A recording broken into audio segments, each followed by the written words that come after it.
Parque Temático Tierra Santa.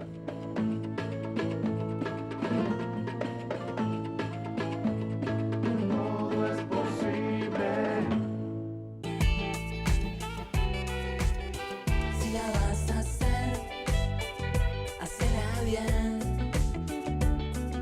Hacela con tu 100%. Si la vas a hacer, hacela bien. Voz de Neo 1825.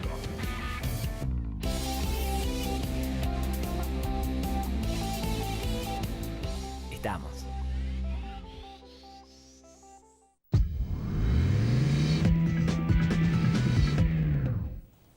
¿Qué tal? Buenos días. Y bueno, hoy vamos a hablar un poco de economía porque se conocieron datos de la construcción, un fuerte repunte en la construcción, inclusive arrastró a gran parte de la industria, o por lo menos a una buena parte de la industria, que al mismo tiempo bueno, ya salió de los números rojos que tuvo durante prácticamente un año y medio y entró ya en un sendero positivo. Se estima que esto se debería mantener en los próximos meses porque hay un poquito más de mayor exportaciones y también porque la demanda de la construcción sigue muy fuerte y muy reactivada. De todas maneras hay toda una serie de variables macroeconómicas que están bastante desequilibradas, digamos, porque nos referimos fundamentalmente al tema del déficit fiscal. Es un déficit fiscal muy fuerte, muy creciente inclusive, porque si bien el gobierno logró con el incremento de las tarifas ahorrar por el lado de los subsidios, la cuenta de intereses se fue para arriba y más que compensó justamente ese ahorro que tuvo el gobierno por aumentar las tarifas de los servicios públicos. Por otro lado, también es muy fuerte el endeudamiento. La Argentina sigue dependiendo del financiamiento externo para cubrir justamente ese déficit fiscal y cubrir y hacer frente a los distintos vencimientos de deuda. Para hablar de todos estos temas, cómo está hoy la economía, qué pasa con el consumo, que está más retraído, la demanda de autos muy fuerte, la demanda de propiedades muy fuerte. Bueno, para tratar todos estos temas convocamos a Guido Lorenzo, que es economista de la consultora CM, bueno, para que nos diga, bueno, cómo está viendo el panorama desde la consultora. ¿Qué tal, Guido? ¿Qué tal, ¿Todo bien? ¿Cómo estás? Bueno, sí, una introducción muy rápida, pero bueno, ahora lo podemos analizar más en detalle. Sí. ¿Cómo están viendo ustedes las perspectivas económicas teniendo en cuenta justamente estos cambios que ha habido en el último periodo? Sí, honestamente estos datos son alentadores con los que vos comentabas, industria, construcción particularmente, porque eran los sectores que más venían rezagados, digamos, ¿sí? Y que son los sectores que marcan por lo general un punto de giro. O sea, son sectores que cuando empiezan a crecer, después la economía en su conjunto empieza a crecer porque se derrama. ¿A qué? A ingreso de la población que va a consumir servicios por lo general, ¿no? Entonces, lo que estamos viendo es una reactivación que ya ahora sí se empieza a sentir un poco más, y de hecho nuestra proyección de crecimiento la cambiamos de 2,7% para 3,1% Para este año, Sí. 3,1. 3,1%, porque la economía entre periodos ya está creciendo al 4%, con 14 de los 15 sectores creciendo, digamos. Entonces, uno cuando mira eso dice, ahora discutimos si es rebote, digamos, o si es realmente crecimiento, ¿no? Pero realmente estamos viendo que se puede dar un escenario, digamos, de mayor... Ahora, ¿por qué rebote o crecimiento? Rebote o crecimiento porque algunos el gran desafío, si se quiere, no va a estar puesto en este año, sino más que nada en el año siguiente. A ver si podemos salir de esta dinámica de crecer en los años impares y caer en los pares, digamos, ¿no? Y en ese sentido hay algo que es para ilusionarnos de alguna manera, que es que el año va a dejar un arrastre ya estadístico, o sea, una base sobre la cual la economía ya va a crecer. O sea, como este año estuvimos creciendo a lo largo del año, si yo ya me estanco en ese nivel, en ese nivel ya comparado contra el año anterior, estoy creciendo. Entonces, ya arrastro, digamos, un punto, entre un punto y medio de crecimiento. Si sobre eso yo hago una política demasiado, digamos, que no sea tan agresiva con la demanda, en el sentido de no atacarla, esto podría ir para adelante. Entonces podríamos romper ese derrotero de 2 años seguidos sin poder crecer. Ahora, yo estaba mirando, hasta ahora, digamos, este crecimiento, este repunte que hubo, logra compensar parte de la caída del 2016, pero no logra superar los niveles del 2015. Esa superación de los niveles del 2015 ustedes lo sitúan para el 2018. En el 2018 lo estamos viendo, sí. Ya en el primer trimestre de 2018 superamos al tercer trimestre del 2015. Del 2015, Deberíamos que fue estar, el máximo, digamos, exacto. que fue el máximo que hubo. El máximo que hubo y con niveles de empleo que también, digamos, sean compatibles. ¿De qué depende que, vamos a poner, recuperamos y volvemos al tercer trimestre del 2015? ¿Qué es lo que debería pasar para que superemos, porque si no estaremos siempre... Sí, vamos a estar siempre siempre el mismo punto de partida? No, por eso, para que de ahí, digamos, que eso sea un piso y no sea un techo, digamos, nuevamente. Ahora vas a llegar a ese nivel, pero ¿con qué? Con un mercado de cambios mucho más liberado, básicamente, no como era en aquel momento, y vas a llegar a ese nivel con la posibilidad de tomar deuda. La posibilidad, que quiere decir... ¿Se puede seguir tomando deuda? Se puede seguir tomando deuda si es bien usada, digamos. Eso es clave. ¿Por qué esa aclaración? Esa aclaración de bien usada o mal usada es si la deuda que yo tomo, o sea, rinde más, la puedo aplicar a un proyecto, digamos, que rinde más que el interés que me cobran. Bueno, bien, pero hasta ahora fue para financiar un déficit. Hasta ahora fue para financiar el déficit. Mientras sea transitorio, yo lo voy a poder pagar el día de mañana. Si esto se hace en forma permanente y la economía no crece, ahí es donde estoy en problemas. ¿Y estamos en problemas? Si sea un perfil de crecimiento basado más en la inversión que me permita a mí tener el día de mañana más recuperación, digamos, más de la capacidad. ¿Pero está pasando eso? No. Hoy lo que estás teniendo es, si querés, es más ocupación de la capacidad instalada que ya tenías. Sí. Por eso, no hay... La inversión también está creciendo. Pero lo que pasa en los procesos de recuperación, uno tampoco puede decir, quiero un perfil de crecimiento basado en la inversión y exportaciones. ¿Por qué no? Porque no son rivales, digamos. Yo puedo crecer y que esté creciendo el consumo, que esté creciendo la inversión, el gasto, ¿sí? Entonces, tengo no tengo problema. Ahora, en algunos indicadores sí ya se empieza a ver algo más de inversión. ¿En cuáles? Importación de bienes de capital, por ejemplo, y piezas de accesorios, que es la industria, básicamente. Claro, pero vos hablabas del mercado de cambio, pero hay muchos que dicen, escúchame, con el dólar es un dólar... Yo me hago barato. Hago de Sí. abogado del diablo. Dólar atrasado. ¿Está claro?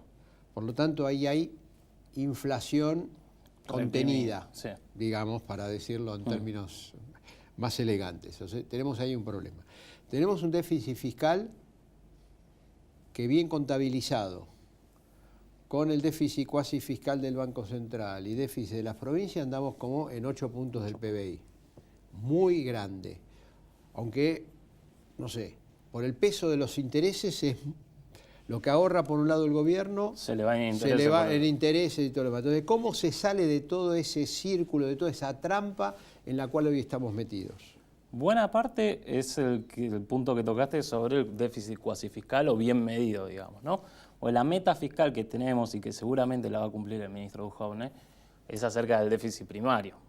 Ahora, por otro lado, el Banco Central está en la pelea con la inflación y está subiendo las tasas de interés en el mercado. Y cuando sube las tasas de interés es como que parece olvidarse que es el instrumento que paga con el pasivo no monetario, digamos, que tiene. Por eso, ¿no? por eso ese es el cuasi fiscal. Ese déficit cuasi fiscal, por eso lo quería explicar un poquito más en esos términos, digamos, el que genera el Banco Central cuando sube las tasas de interés y después tiene que reabsorber esos pesos, ese empieza a preocupar, sí, empieza a preocupar un poco, digamos. En ese sentido, tenés un problema ahí. ¿Tenés formas de salir? Sí. Por ejemplo, haciendo un canje con títulos más largos, haciendo alguna medida que te aísle tu tasa de política monetaria del instrumento, digamos, que tenés ahí dando vuelta. De instrumento me refiero a las LEVAX, básicamente, ¿no?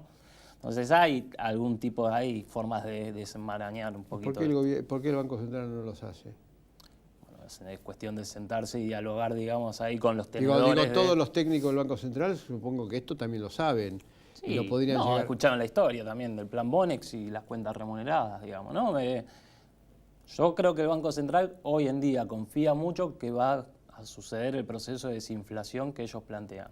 El sendero de desinflación. Claro, pero yo estaba pensando en eso también, pero digo lo siguiente, se dijo que después de octubre viene aumento del gas, Sí. aumento de la electricidad, aumento del transporte, que está muy rezagado, bueno, y aparte otros servicios públicos quizá más privados y eventualmente quizá algún toque con los combustibles. Por lo tanto, de aquí a fin de año La tasa de interés no va a bajar. Sí.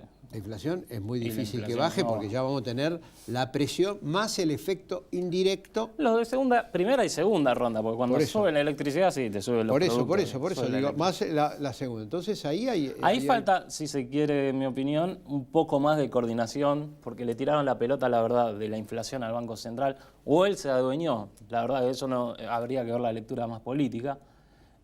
Y creo que es algo que no puede controlar del todo, digamos, en ese sentido. Tendría que ser un poco más armonioso, ¿por qué? Porque es cierto, ahora se mueve el tipo de cambio y sube la nafta, digamos, ¿sí? Cuando suben los combustibles empieza a subir. Por eso, La dinámica que empieza a tener es un poco más compleja. El Banco Central se muestra Y te agrego confiado. algo más. Muchas paritarias firmaron Cláusula gatillo. cláusula gatillo si la inflación supera. Como vienen las perspectivas de inflación de las consultoras privadas, Sí, nosotros tenemos... ¿cuánto tienen? 23. 23%. 23. 23,4. Si le agrego no sé, algo más por el tema este de los servicios que van a aumentar hacia fin de año. Que no sabemos si es este año o el año que viene, pero vienen. ¿no? Pero vienen, pero digamos, entonces quizá tenga que haber en algunos convenios algún ajuste de 2 o 3 puntos. Y bienvenido sea, porque esa sería, digamos, un No, poco- pero digo del punto de vista de la inflación. Sí, Lógicamente, bienvenido sea porque, digamos, va a haber un poco más de plata en el bolsillo Sí. de la gente para poder hacer frente a un consumo que sigue retraído, digamos, ¿no? sí. Está Por mejor eso. que antes, pero todavía le cuesta mucho al consumo arrancar. Le cuesta arrancar. Por eso me parece que el desafío para el año siguiente sería ese, digamos. O sea, reducir lo más que se pueda la inflación, pero atendiendo también que está el tema fiscal. O sea, estas dos cosas parecen contradictorias, digamos. Entonces, ¿cómo logro yo que crezca la masa salarial de la economía? Eso me aumente la demanda de servicios, pero al mismo tiempo hacer un ajuste fiscal, ¿sí?, que me lleve al equilibrio. Bueno, digamos, tiene que mejorar muchísimo la actividad. ¿Para qué? Para que eso se refleje en mayor empleo y en consecuencia mayor ingreso salarial, digamos, a los trabajadores, al cual yo le pueda cargar estos subsidios que tienen que empezar a ir descargando el sector público hacia el sector privado realmente, ¿sí? Ahora, para lograr eso necesitas un mercado laboral mucho más blanqueado, sectores que realmente respondan a los incentivos, etcétera, digamos, ¿no?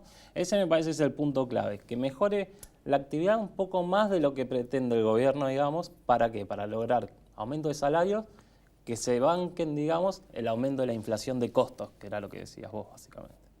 Bueno, muy bien, Guido Lorenzo, gracias por Muchas este gracias. diálogo. Y bueno, este es un poco los deberes o el desafío que tiene la Argentina, sobre todo después de octubre, porque bueno, ya está en el calendario toda una serie de aumentos en los servicios públicos y además otro tema que lo vamos a considerar quizás ya en la próxima entrevista y tiene que ver con estos cambios que se están hablando, reforma laboral, sí o no, reforma previsional, de qué magnitud y después finalmente también la reforma impositiva porque bueno, puede tener algunas sorpresas muy importantes que van mucho más allá de modificar ingresos brutos, especialmente en el impuesto a las ganancias. Gracias.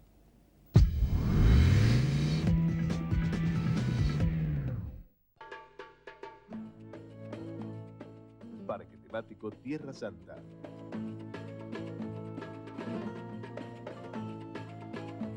Todo es posible. Si la vas a hacer, hacela bien. Hacela con tu 100%. Si la vas a hacer, hacela bien. Odeneo 1825.